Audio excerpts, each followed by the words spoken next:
আপনারা দেখছেন TVN24 news network. সবশেষ আপডেটে স্বাগত জানাচ্ছি আমি শোয়েব আক্তার।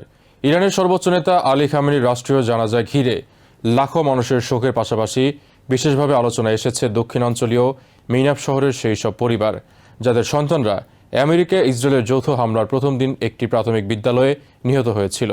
তেহরানে আয়োজিত জানাজা অনুষ্ঠানে তাদের উপস্থিতিকে ইরানি কর্তৃপক্ষ যুদ্ধের বেসামরিক হতাহতের প্রতীক হিসেবে তুলে ধরছে। সরকারের ভাষ্য অনুযায়ী মিনাবের ট্র্যাজেডি শুধু একটি হামলার ঘটনা নয়, এটি ইরানের বিরুদ্ধে পরিচালিত অভিযানের সবচেয়ে মর্মান্তিক অধ্যায়গুলোর একটি। ইরানি কর্মকর্তাদের দাবি 28 ফেব্রুয়ারি মিনাবের একটি মেয়েদের প্রাথমিক বিদ্যালয়ে চালানো হামলায় অন্তত 175 জন বেসামরিক মানুষ নিহত হন, যাদের অধিকাংশই শিক্ষার্থী। তাদের অভিযোগ, একটি আমেরিকান টমাহক ক্ষেপণাস্ত্র বিদ্যালয়টিতে আঘাত হানে। তবে ওয়াশিংটন এখনও এই হামলার দায় স্বীকার করেনি। পেন্টাগন তদন্ত শুরুর ঘোষণা দিলেও কয়েক মাস পরও কোনো আনুষ্ঠানিক ফলাফল প্রকাশ করা হয়নি।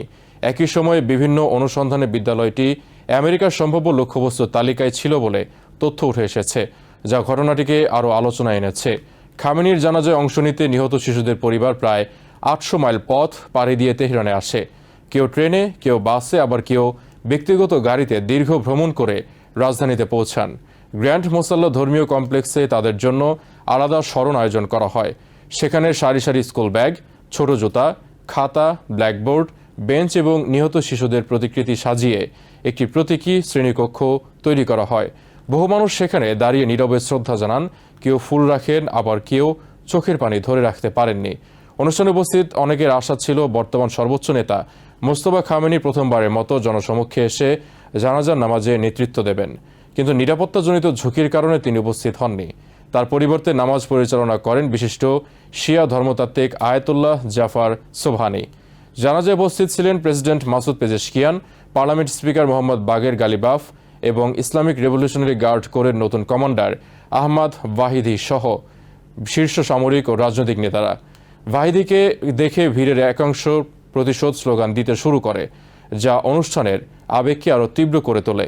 মিনাব হামলায় ছেলে হারানো 43 বছর বয়সী হানজালেহ সালেহি বলেন, তিনি যখন হাসপাতালের মর্গে ছেলের মরদেহ শনাক্ত করছিলেন তখনই খামেনির নিহত হওয়ার খবর পান।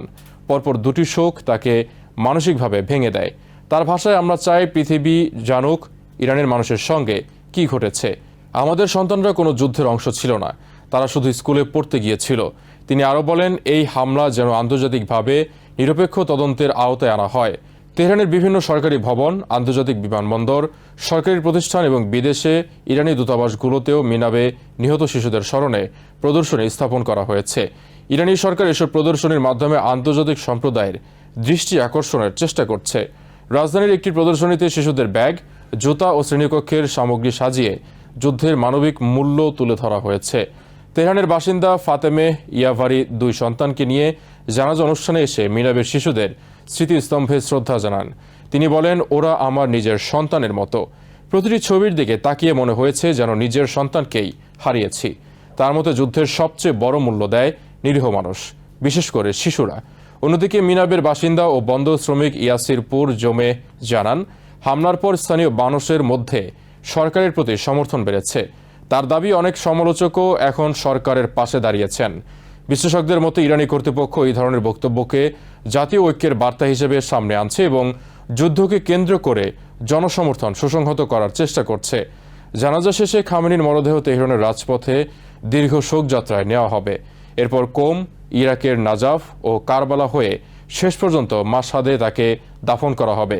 ইরানি কর্তৃপক্ষের আশা, এই শোকযাত্রা হবে দেশটির ইতিহাসের অন্যতম বৃহৎ জনসমাগম।